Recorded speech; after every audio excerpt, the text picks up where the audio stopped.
సినిమాలకు బ్రేక్ ఇచ్చి రాజకీయాలకు ఎంట్రీ ఇచ్చిన విజయశాంతి మొదట బీజేపీలో చేరి ఆ తర్వాత తల్లి తెలంగాణ పార్టీ స్థాపించి తెలంగాణ కోసం ఉద్యమించారు. ఆ తర్వాత టీఆర్ఎస్లో చేరి పార్టీని విలీనం చేసి కేసీఆర్ చెల్లెమ్మగా పేరు తెచ్చుకున్నారు. తెలంగాణ రాష్ట్రం కోసం ఉద్యమాలు చేశారు. 2014లో తెలంగాణ రాష్ట్రం ఏర్పాటు కాగానే టీఆర్ఎస్ను వీడి కాంగ్రెస్ పార్టీలో చేరి మెదక్ నుండి పోటీ చేసి ఓడిపోయారు. అప్పటి నుంచి రాజకీయాలకు దూరంగా ఉన్న విజయశాంతి మళ్లీ రాజకీయాల్లో చురుకైన పాత్ర పోషించడానికి రెడీ అవుతున్నట్లు తెలుస్తోంది. ఎన్నికల ముందు టీఆర్ఎస్ నుంచి వెళ్లిన ఆమె మళ్లీ టీఆర్ఎస్ గుటికే చేరేందుకు రెడీ అవుతున్నారని చెబుతున్నారు. పార్టీ అధ్యక్షుడు సీఎం కేసీఆర్ గ్రీన్ సిగ్నల్ ఇవ్వగానే ఆమె పార్టీలో చేరుతారని ప్రచారం జరుగుతోంది.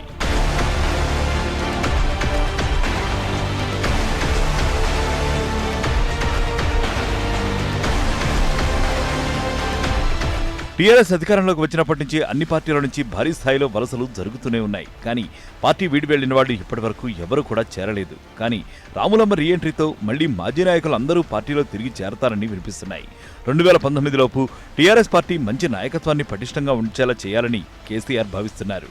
అందుకే ఇప్పటికే ఇతర పార్టీల నుంచి నాయకులను భారీగా చేర్చుకున్నారు. కానీ పార్టీని వీడిన వారు కూడా మళ్లీ చేరితే పార్టీ ఇంకా పటిష్టం అవడమే కాదు, 2019లో కూడా పూర్తి మెజారిటీతో టీఆర్ఎస్ అధికారంలోకి రావడమనే ఆలోచనలో కేసీఆర్ ఉన్నట్లు సమాచారం.